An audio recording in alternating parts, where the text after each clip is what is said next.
This year, I didn't learn lessons dramatically or loudly. I learned them in the quiet.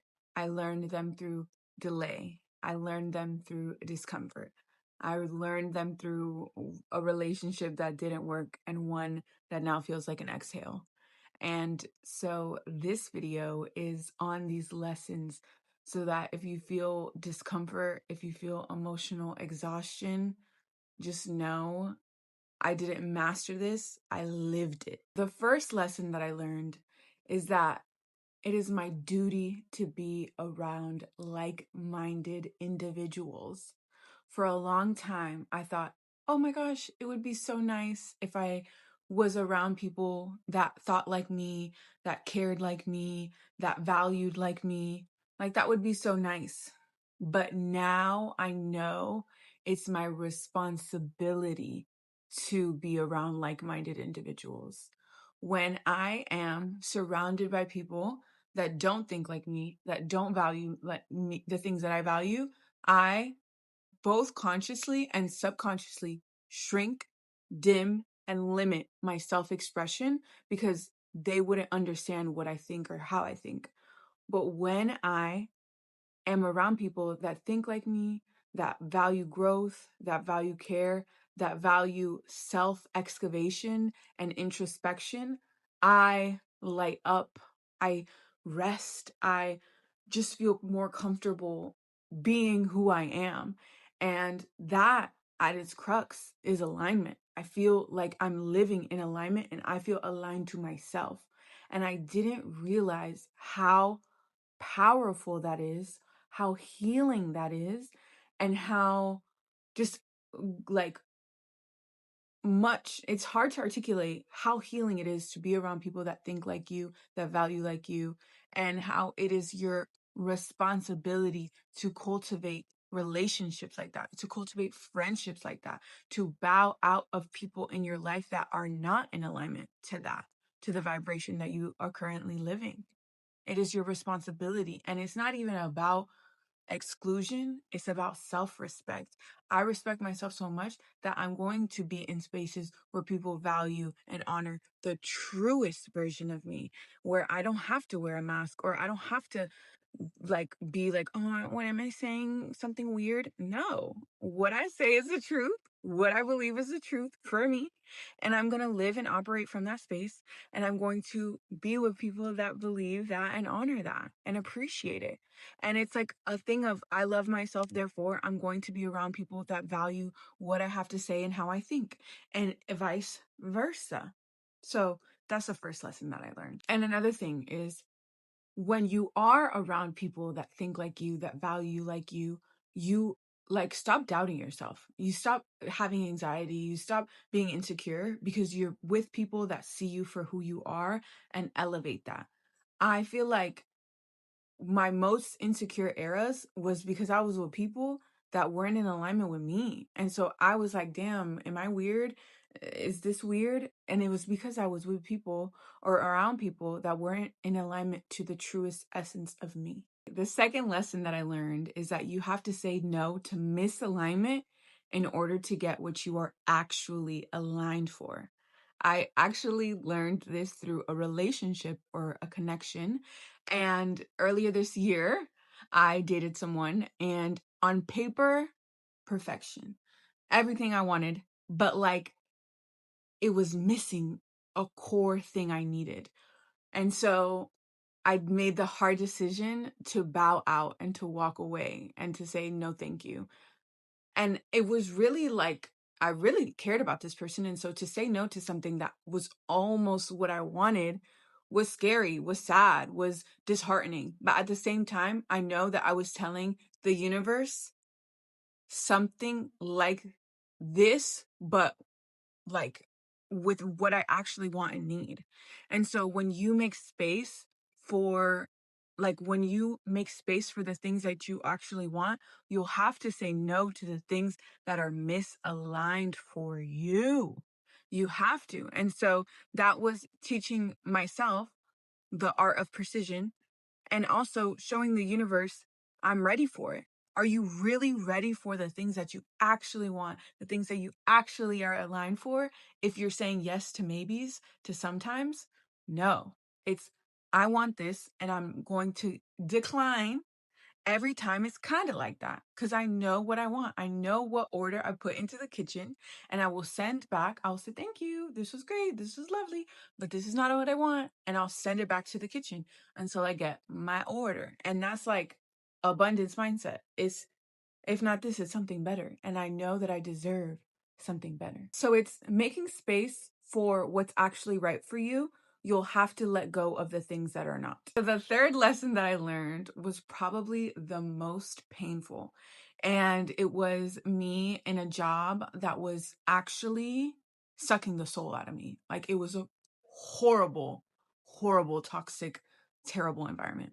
And I was aware of this, and I was job applying and I was interviewing, and it literally took 9 months, right? And I'm like, what? 9 months to find a job? That's crazy.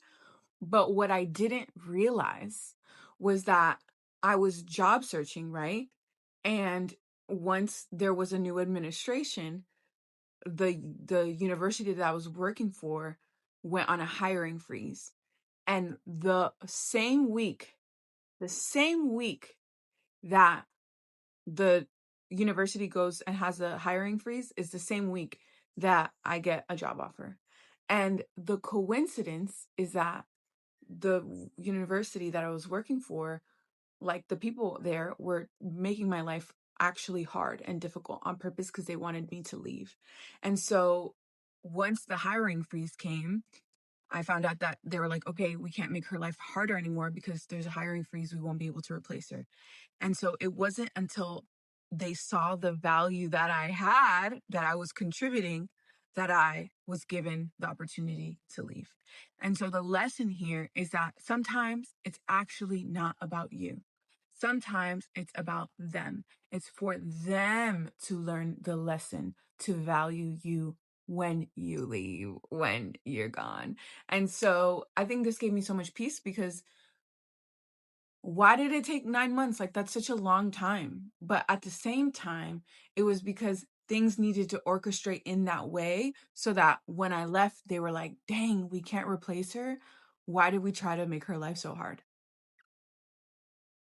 So sometimes you don't even know why something is happening, but it's because either they need to learn the lesson or you do. Not every delay is a measure of your worthiness. Sometimes the delay is for divine lessons for them to learn. The last lesson that I learned is probably my deepest, and it's that regulation, not striving, is what calls in love, clarity, and momentum. I thought that the more that I did, the more I was, when in reality, the more I am, the more I receive. I thought if I strive more, if I do more, if I think more, more will come into my life. But in reality, the more rested I am, the more grounded I am, the more connected I am to myself, the clarity I have to make the right decisions, to discern what is right for me, and the more I allow into my life. I thought if I thought more, if I did more, I'll achieve more, when it's really about feeling and being in the space to receive more. And that is like a spiritual principle. I thought, like, even when it comes to love, I thought, okay, if I do this, if I do this, if I go here and all these things, I'll find love. But it was really when I just was sitting in the truth of who I am and how lovable and worthy and deserving I am, that love presented itself to me.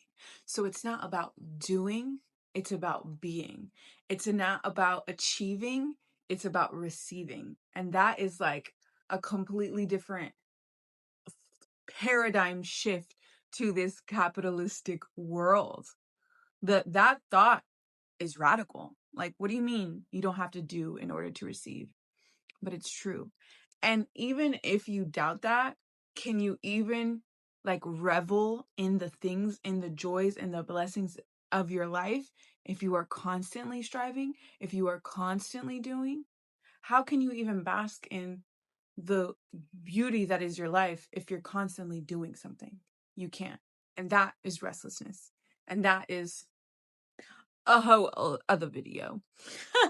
And so those are my lessons of the year. They were profound, they were beautiful. And my biggest reflection of the year is that, because honestly, this was the best year of my life, not even to boast, but it wasn't because of the things that happened to me. It was because of how aligned I was to myself and how many actions I made to honor myself. Now I measure my year not by how good or bad the things happened to me were, but how aligned I was in honoring myself. Did I make decisions out of respect for myself and love for myself? If so, that's how I measure my year. And given that, this was the best year of my life. I honored myself through every step of the way. And for that,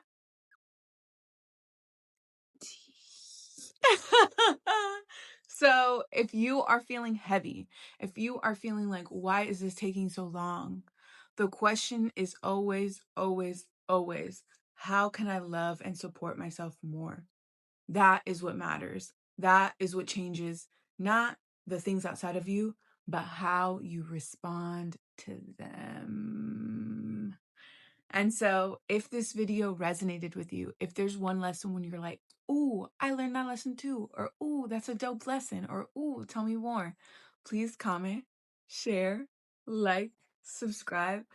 I will be back with more videos on how to love yourself more deeply, and so you can actually experience more joy and alignment in your life. So much love always, and I'll be back